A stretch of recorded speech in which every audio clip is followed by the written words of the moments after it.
Hi மக்களே, these boys from பிரிஞ்சு குருமா. நம்ம சேனலில் ஃபஸ்ட் டைமாக பார்க்குறீங்கன்னா சப்ஸ்கிரைப் பண்ணிட்டு பாருங்க.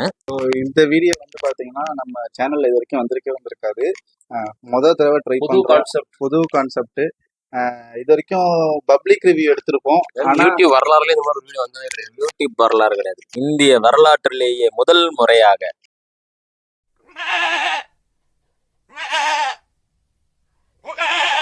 என்னன்னா மூவி ரிவ்யூ. ஆக்சுவலா நாங்க வந்து பேசாதது இந்த இந்த இந்த டாபிக்கை பத்தி தான், மூவி ரிவ்யூ பத்தி தான். ஸோ எங்களையே மூவி ரிவ்யூ பண்ற அளவுக்கு பேச வச்சிருக்குன்னா அது எல்லாமே ஆடுகள் பேசின படம் தான். ஸோ இப்போ நாங்கள் பார்க்க போறது ஷிப் டிடெக்டிவோட ரிவ்யூ அண்ட் எங்களோட பர்சனல் எக்ஸ்பீரியன்ஸ் தான் பேச போறோம். ஜெயிச்சாலும்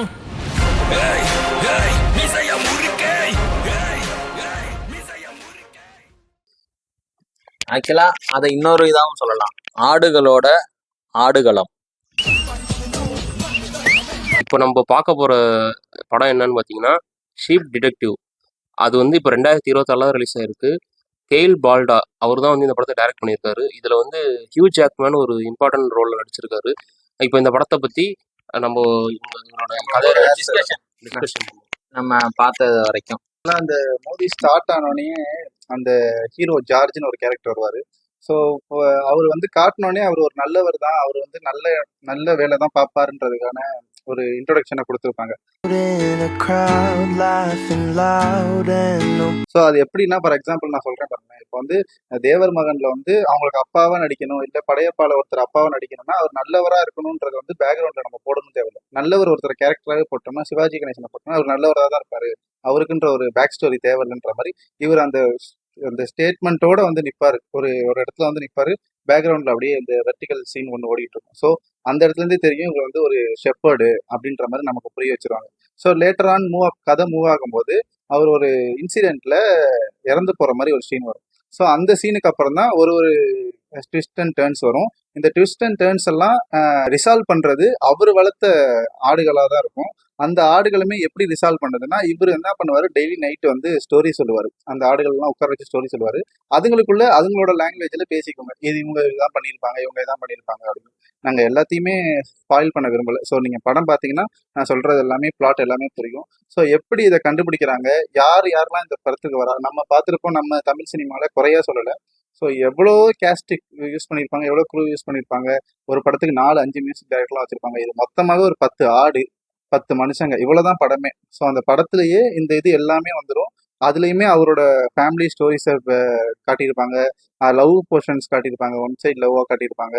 அண்டு என்ன சொல்றது, அந்த ஆடுகளுக்குள்ள இருக்க ஃப்ரெண்ட்ஷிப்பு, ஆடுகளுக்குள்ள இருக்க one side love, racism, caste பத்தி பேசியிருப்பாங்க, எல்லாமே இருக்கு அதுல.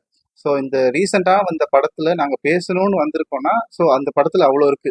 இவ்வளோத்தையும் தாண்டி அந்த படத்துல வந்து ஒரு ஃப்ரேம் வச்சிருப்பாங்க. என்னன்னா, வின்டர்ல பிறந்த ஆடு வந்து நம்ம கூட்டத்துல சேரக்கூடாதுன்னு சம்மர்ல பிறந்த ஆடுங்கள்லாம் ஒரு கூட்டமா இருக்கும். ஸோ அதையுமே வந்து ரொம்ப தெளிவா, அது வந்து ரொம்ப ஹார்ஷா சொல்லாம ஒரு குட்டி ஆடை வந்து பேஸா வச்சு இன்னொரு ஆடு வந்து கெத்தா ஒரு ஆடு இருக்கும், செபாஸ்டின்.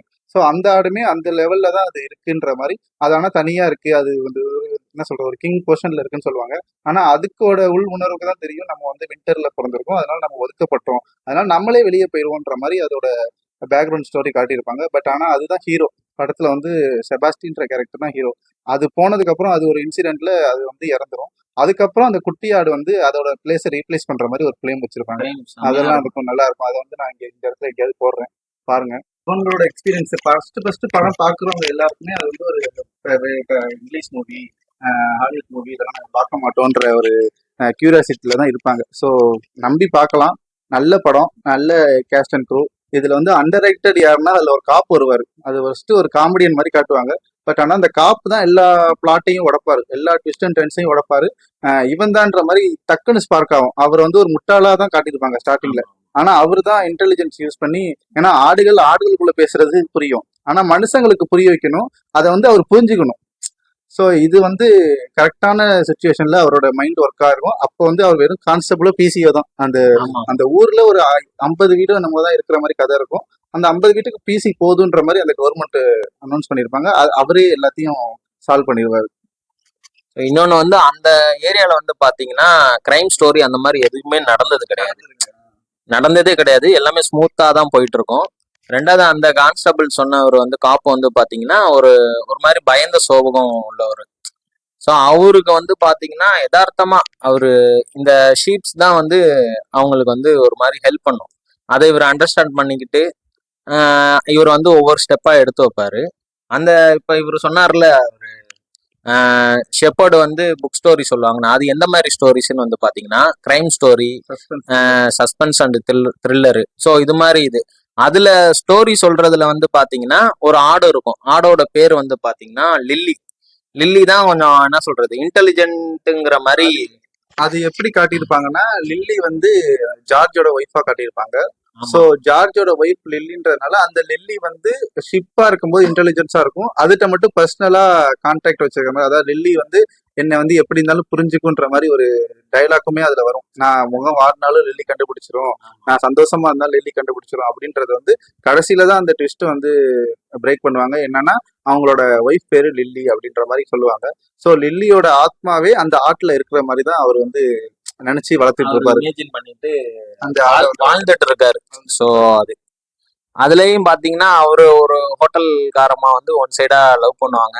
சடனா ஒரு லெட்டர்லாம் இவர் வந்து அவங்க மகளுக்காண்டி போட்டுட்டு இருப்பாரு, போஸ்ட் பண்ணிட்டு இருப்பாரு. அது மிஸ் அண்டர்ஸ்டாண்டிங் ஆயிடும். அதெல்லாம் பாருங்க, படம் நல்லா இருக்கும். என்ன சொல்றது, ஒரு சண்டை கிடையாது, ஒரு ரொம்ப என்ன சொல்றது ஹார்ஷா திட்டுறது அந்த மாதிரி கிடையாது. யதார்த்தமா எல்லாமே நடக்கும்.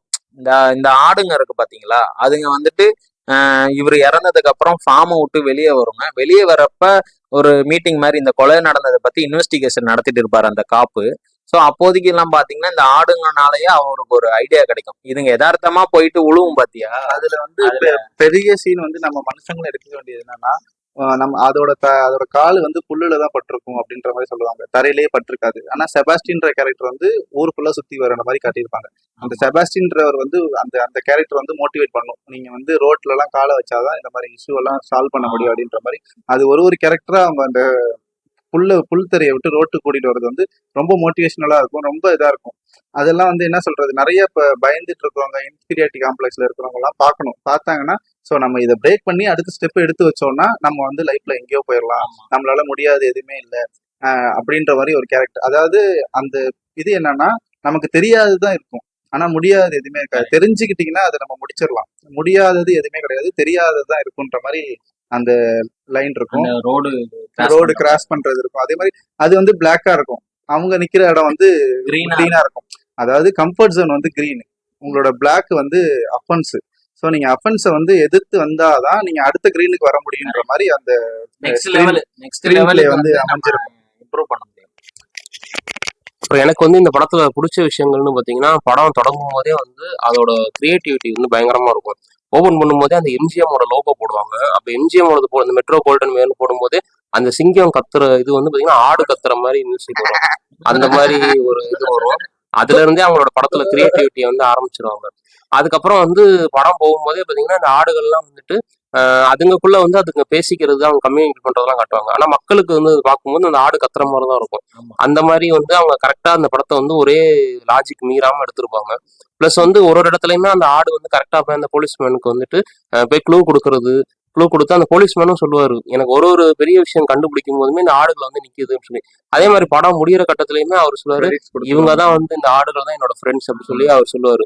அந்த மாதிரி வந்து அந்த படத்தை வந்து ரொம்ப இன்ட்ரெஸ்டிங்கா கொண்டு போனதுக்கு வந்து ஒரு மெயின் ரீசன்ஸே வந்து அந்த ஆடுகளும் சேர்ந்து வந்து அந்த கேஸை கண்டுபிடிக்குது அப்படிங்கறதுதான் வந்து அந்த படத்தை ஒரு ஸ்டேஜ்ல கொண்டு போகணும். ஒரு ஸ்டேஜ்ல வந்து அவர்லாம் சாகல, சும்மா தான் இருக்காரு அப்படின்ற மாதிரி ஒரு ஃபர்ஸ்ட் ஒரு 40 மினிட்ஸ் 35 to 40 மினிட்ஸ்லயே அவர் இறக்குற மாதிரி காட்டிடுவாங்க. ஒரு ஹீரோ வந்து 40 நிமிஷத்துல இறக்குறாங்களா அப்படின்ற மாதிரி இருக்கும். ஆனா ஹீரோ வந்து அவர் கிடையாது, ஆடுன்ற மாதிரி தான் பின்னாடி நமக்கு புரிய வரும். அப்பயுமே நான் என்ன யோசிச்சுட்டு இருந்தேன், அவர் இறக்கல, ஏதோ ஒரு சஸ்பென்ஸுக்காக பண்றாருன்ற மாதிரி தான் கதை மூவ் ஆகும். ஆனா அவர் இறந்ததுக்கு அப்புறம் அவர் முகத்தை கூட காட்ட மாட்டாங்க, அவரோட கேரக்டர் அதோட அவ்வளவுதான். அவர் என்ன சொல்ற கேமியோ பண்ண மாதிரி தான் இருக்கும். நல்லா பண்ணியிருப்பாங்க. ஸ்க்ரீன் பிளே ஒர்த்து தமிழ் டப்ல இருக்கு, அமேசான்ல இருக்கு. நீங்க யாரெல்லாம் இருக்கோ அதுல பாருங்க, இல்லாட்டி ஃப்ரெண்ட்ஸ்ட ஐடியா வாங்கி கூட பாருங்க. நல்ல படம், சீக்கிரம் பாருங்க, என்ஜாய் பண்ணுங்க. அதாவது என்ன சொல்றது, ஒரு மாதிரி போரிங்கா இல்லாம நல்லா காமெடியாவும் இருக்கும், மைண்ட் ரிலாக்ஸாவும் இருக்கும். ஒரு மாதிரி நம்மள வந்து சேர் நுனியில உட்கார வைக்குவாங்கல்ல, ஸோ அந்த மாதிரி ஒரு இதுதான். நல்லா இருக்கும், சிம்பிளா பாருங்க. ஸோ பெட்டுனாலே நமக்கு எல்லாத்துக்கும் என்ன தோணும்? பூனை, கிளி, லவ் பேர்ட்ஸ், நாய் இதுதான் தோணும். ஆனா ஒரு ஆட்டை பார்த்தா நம்மளே திட்டுவோம், ஆட்டு மூலடா உனக்கு வேலையே செய்ய மாட்டேங்குது, ஆட்டு மூலக்காரன் அப்படின்னு சொல்லி திட்டுவோம். ஆனா இந்த படம் பார்த்ததுக்கு அப்புறம் என்னன்னா, ஆடு மேல இருக்கிற மதிப்பு மரியாதை வந்து பெரிய லெவல்ல இருக்கும். ஸோ ஆட்டை பார்த்தாலும் நம்ம எல்லாம் ஒரு என்ன சொல்றது, ஒரு பெட்டுன்ற ரேஞ்சுக்கு போவோம். ஆடு வளர்க்குறவங்களுக்கு இதை பத்தி தெரியும். ஸோ இதோட அடுத்து என்ன வீடியோ கைஸ்? அடுத்து என்ன, கெடா வெட்டுறதுதான். அமுகு டுமுகு அமால் டுமா அமுகு டுமுகு அமால் டுமா அமுகு டுமுகு